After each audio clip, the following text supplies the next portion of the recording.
L'heure de C'est la vie sur Africa Radio. L'heure de C'est la vie avant de partir à Abidjan, retrouver Lil J qui sera donc en duplex depuis Abidjan sur 91.1. On va s'intéresser à l'école de théâtre parisienne, une magnifique école en tout cas d'ailleurs qui m'a donné des idées. On parle de formation d'acteurs, ouais, parce qu'il est important de pouvoir se former absolument. C'est la vie, c'est donc le dossier du jour. Et on a le plaisir d'avoir le directeur de cette école, Monsieur Muller, qui est avec nous. Bonjour. Bonjour et bienvenue. Merci. Depuis combien de temps existe cette école ?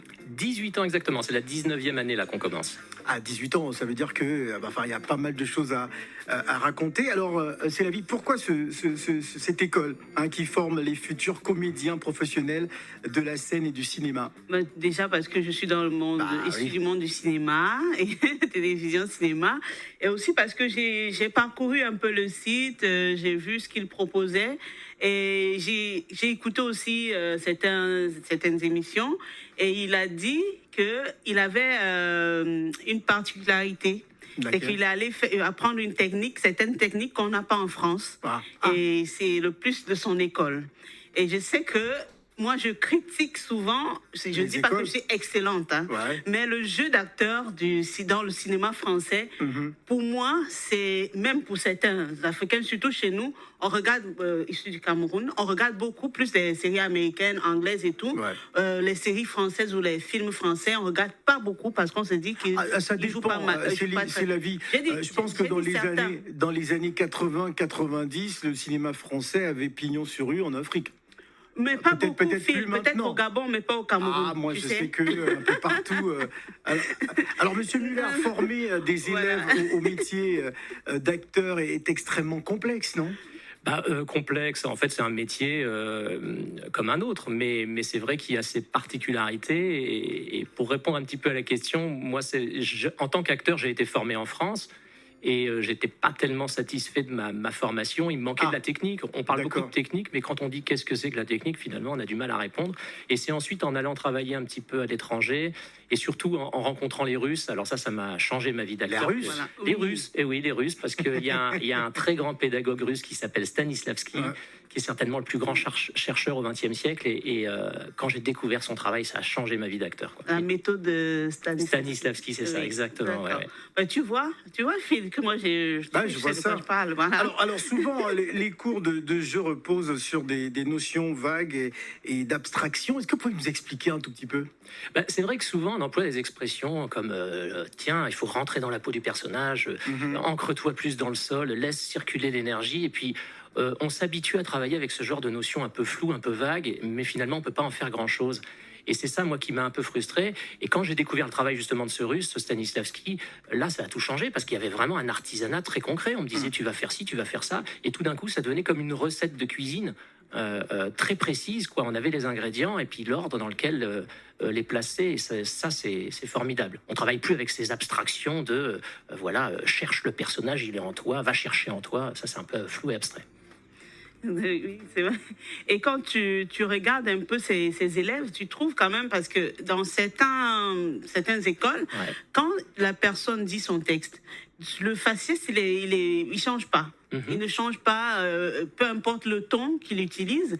Et là, j'ai remarqué quand même qu'il y a ce changement de ton selon le texte, selon les émotions et tout. Et c'est ce que moi j'ai trouvé que ça manquait un peu dans certains films français. Je crois que vous comprenez un peu ce que je veux dire. Alors l'expression faciale, si vous voulez. En fait, on rentre un peu là dans un problème technique, c'est-à-dire que le public, il voit un acteur qui bouge et qui parle, mais la réalité, c'est que ça, ce sont les deux moyens d'expression, le corps et la parole, qui n'expriment que les ressentis qui sont à l'intérieur et les pensées qui sont à l'intérieur. Et ce Stanislavski, pour revenir à lui, parce que ça a été quand même le gars qui a mis un pavé dans la mare en termes techniques, il y a une centaine d'années, c'est que ce gars-là, il s'est intéressé justement à la technique interne. Et en France, on aborde très peu cette technique interne. On s'occupe de la parole et du mouvement physique, mais sans s'intéresser à ce qui produit cette parole et ce mouvement. Donc lui, il s'est intéressé à ce qu'on appelle la psychotechnique, la technique qui est liée à l'intériorité. C'est pour ça que les acteurs stanislavskiens, et notamment les anglo-saxons et les américains, sont très crédibles, très organiques dans leur jeu. Alors les studios Muller qui forment des élèves à l'art dramatique depuis 2003, quand même, vous êtes présent, adoptent une approche différente, adaptée au théâtre comme au cinéma. Oui, c'est ça. En fait, j'ai souvent des jeunes qui viennent et qui pensent qu'il faut choisir. Alors, c'est soit le théâtre, soit le cinéma, soit le doublage de voix. Non, un acteur, c'est un acteur. C'est comme un tennisman. Je compare souvent un tennisman. Il va pas choisir que la terre battue ou que l'herbe à Wimbledon. Voilà. C'est un peu pareil. Donc, il faut former à toutes les approches. Donc, le théâtre, le cinéma, tout ça, c'est important. Il y a quand même quelques différences entre les deux, mais l'acteur doit ressortir d'une formation. Quelles sont ces différences, justement, lorsqu'on est sur les planches et lorsqu'on est face à une caméra enfin, quel est je sais pas moi, vous voyez ce que je veux dire au niveau de la technicité, comment on bouge son corps, le ton de la voix, etc. Comment ça se travaille? En fait, déjà la différence fondamentale, c'est qu'au cinéma, on peut refaire plusieurs prises. Et au théâtre, il y a un vrai public devant nous. C'est difficile, ouais. Oui, il y a un niveau de trac et de stress qui est plus important quand même en général au théâtre, parce qu'on n'a qu'une chance, quoi. On peut pas se reprendre. Au cinéma, on peut refaire, donc ça c'est déjà une première différence. Ensuite, au théâtre, il faut quand même se faire entendre au bout de la salle. Si c'est une salle de 500 personnes, il faut projeter jusqu'au bout, exactement. Et ça, c'est pas évident, tout en restant crédible à l'intérieur. Au cinéma, c'est plutôt la caméra qui va venir chercher les choses. Donc l'acteur, il n'a pas trop à exprimer au cinéma, en tout cas pas autant qu'au théâtre, parce que la caméra va aller chercher les choses à l'intérieur de lui. Donc on va travailler au cinéma peut-être plus en intériorité et au théâtre un tout petit peu plus en extériorité. Voilà, c'est la différence fondamentale, j'ai envie de dire. Est-ce que cette particularité-là, cette technique-là, c'est elle qui fait justement la différence entre votre école et les autres écoles? Alors, je ne sais pas si on peut parler de... Alors, cette technique que vous avez... Moi, ce qui m'a intéressé, c'est d'aller chercher un petit peu à l'étranger, justement, ces techniques que je n'avais pas trouvées dans mes formations en France, et puis de mélanger, de faire... alors, le terme est un petit peu technique, c'est ce qu'on appelle c'est l'anthropologie théâtrale, c'est mixer toutes les approches, les techniques et les méthodes qu'on trouve partout pour essayer d'en ressortir des principes qui reviennent, qu'on retrouve partout, qu'on retrouve d'ailleurs en danse, en chant, dans tout ce qui est expression scénique, on retrouve les mêmes principes en fait. Et moi, c'est la croisée des méthodes et des techniques qui m'a intéressé. Donc c'est un peu ça qui fait la spécificité de mon école, c'est qu'on va pas s'arrêter sur une approche, on va vraiment tout croiser parce que chaque élève comédien est différent, donc il faut s'adapter à lui. Et c'est pour ça que moi, la pédagogie différenciée, c'est un truc qui m'a toujours intéressé. On peut pas s'adresser de la même manière à deux comédiennes ou deux comédiens, c'est pas possible. Expliquez-nous, parce qu'on a quand même un public de profanes qui nous écoute. Ouais. La pédagogie différenciée. C'est que chacun est différent. Ouais. Donc on va avoir une pédagogie qui va être adaptée à chaque personne. Voilà, c'est ça qui est important. Est-ce que vous êtes approché par des réalisateurs selon des profils d'acteurs qu'on aimerait avoir? J'aimerais par exemple pour mon prochain film en 2050 recruter C'est la vie. Qu'en pensez-vous? C'est un peu loin 2050. C'est quoi ton projet là? Ça veut dire que si je cherche lorsqu'elle sera mamie, d'accord, voilà. je vais pouvoir recruter C'est la vie pour un film. Oui, alors je me rappelle même plus de la question tellement... Non, ce que je voulais dire, est-ce qu'on vous approche? C'est-à-dire, je suis réalisateur, oui, bien sûr. Et j'ai un profil d'acteur que j'aimerais avoir. Voilà, et on se rapproche de votre école parce qu'on veut de nouveaux visages, par exemple. Tout à fait. Alors, ce sont souvent des réalisateurs, des metteurs en scène, mais ce sont souvent les directeurs de casting, dont le métier, justement, est de trouver les acteurs pour les réalisateurs et les metteurs en scène. Ce sont surtout eux qui viennent nous approcher quand ils cherchent des profils spécifiques particuliers, D'accord. Et c'est les modalités d'inscription, comment se font les inscriptions? Est-ce que c'est par mail, il y a un casting, est-ce que c'est présentiel? Alors oui, c'est en présentiel, il faut me rencontrer. Moi, je fais des entretiens individuels pour rencontrer chaque personne, pour voir quel est son projet, pour voir quelle est sa motivation. Et là, je vais lui demander de me passer une petite scène de 2 minutes, un monologue, une tirade qu'il aura appris par cœur. Voilà, et puis au bout d'une demi-heure, je vais voir si la personne, elle est vraiment... faite pour intégrer mon école, parce que mon école peut pas non plus être la bonne école pour tout le monde, c'est pas vrai, il faut pas mentir aux gens. Donc c'est ça que je vais essayer de voir, c'est voir si chaque candidat est en adéquation, je vais dire, avec l'école, quoi. D'accord. Voilà. Oui, c'est la vie. On est dans l'heure de C'est la vie. Je respecte ton heure. Non, j'ai vu que c'était jusqu'à 35 ans. Oui, alors... Voilà. En fait, avant, c'était jusqu'à 90 ans. Ouais. Mais je me suis aperçu qu'au-delà d'un certain âge, j'ai encore des gens qui ont entre 35 et 40 ans. Je ne veux pas m'arrêter, mais c'est une façon... Ah, ne me dites pas que c'est mort pour moi, Mais alors. c'est ça, en fait. Ah non, ne me dites pas ça. Ne Non, brisez mais je pas fais mon une rêve exception devant nos pour vous. auditeurs. Allez-y. Non, je pense qu'il y a un âge où envisager de faire du théâtre ou d'être acteur professionnel, ça devient un peu plus compliqué. Après, on peut très bien, comme je dis souvent aux gens, faire du théâtre pour le plaisir d'abord et avant tout, parce que c'est ça quand même la motivation première, c'est qu'on aime ça, on veut s'amuser, s'éclater là-dedans. Après, en faire son métier, c'est-à-dire gagner sa vie avec ça, ça devient plus compliqué parce qu'à 35-40 ans, bah, on n'a pas encore, il faut se faire un CV, quoi. On n'a pas fait beaucoup de choses et ça devient plus compliqué. Donc, voilà. Et si c'est un acteur qui veut se perfectionner, par exemple, Ouais. vu que la formation est sur 3 ans, et j'ai compris qu'on pouvait aller au-delà de 3 Ouais, ans, ouais. mais si c'est un acteur, quelqu'un qui est déjà acteur, qui est dans le métier, qui veut quelque chose apporter un plus à son travail, est-ce qu'il peut venir à l'école? Bien sûr, parce que là, on va tout Qui a simplement... plus de 40 ans, qui a plus de 35, 40 Oui, bien sûr. Qui a 44 ans. Hein, suivez mon regard. C'est ça. Je le C'est suis. possible? Oui, bien sûr. Là, on est dans un cas de coaching particulier, c'est-à-dire qu'on va prendre la personne en rendez-vous individuel et puis on va la coacher sur Très les bien. points techniques sur lesquels cette personne doit travailler. La personne ne fait plus la formation de 3 ans. Non, Ça peut non, on être va une pas année. l'intégrer dans des classes forcément. On va vraiment D'accord. travailler uniquement sur cette personne et sur des points particuliers qu'elle veut travailler. D'accord, ok. Alors, est-ce que vous avez des élèves d'origine africaine? Est-ce que pour ceux qui sont sur le continent et qui souhaitent venir se faire former dans votre école, comment ça se passe? Ah bah, j'ai des étudiants qui viennent de partout dans le monde, donc bien sûr d'origine africaine aussi.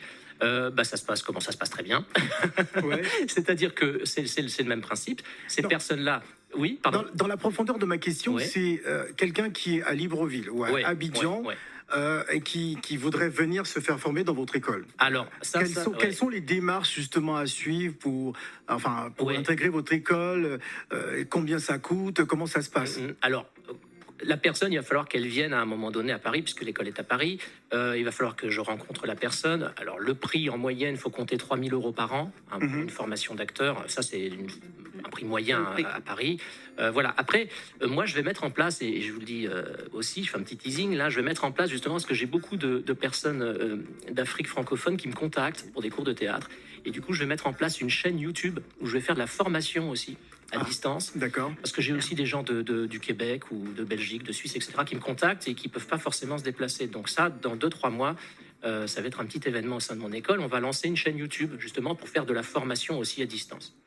D'accord. Alors chaque rentrée c'est au mois de septembre, donc j'imagine que Oui. vous avez déjà bien passé la rentrée. Comment s'était le déroulé justement? Alors, elle s'est très très bien déroulée, mais elle continue en fait, parce que de plus en plus, je remarque depuis à peu près 4-5 ans que les gens viennent et s'inscrivent en cours d'année. Donc jusqu'à janvier, j'intègre encore les candidats, quoi.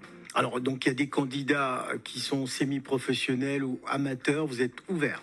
Oui, alors j'ai des classes amateurs, ça, juste pour des personnes qui veulent se faire plaisir, ça Amuser, c'est une oui. fois par semaine le soir. Mais sinon, dans la formation professionnelle, j'ai tout type de profil, hein. Vous savez, j'ai des danseurs, des chanteurs, des réalisateurs, des scénaristes, des mannequins, on a tout, quoi. Et puis, même ceux qui rentrent dans l'école et qui veulent être que acteurs, finalement, ils évoluent au contact de toutes ces personnes-là. Puis ensuite, ils se disent, oh ben, finalement, je vais être metteur en scène ou je vais être acteur et metteur en scène, parce qu'on peut faire plusieurs choses en même temps. Alors qu'est-ce qu'on peut dire avant de se quitter, c'est la vie? Non, je voulais, avant de se dire quelque chose, je voulais poser une question Ouais. concernant les jeunes, par exemple, les jeunes qui ont du mal à prendre la parole.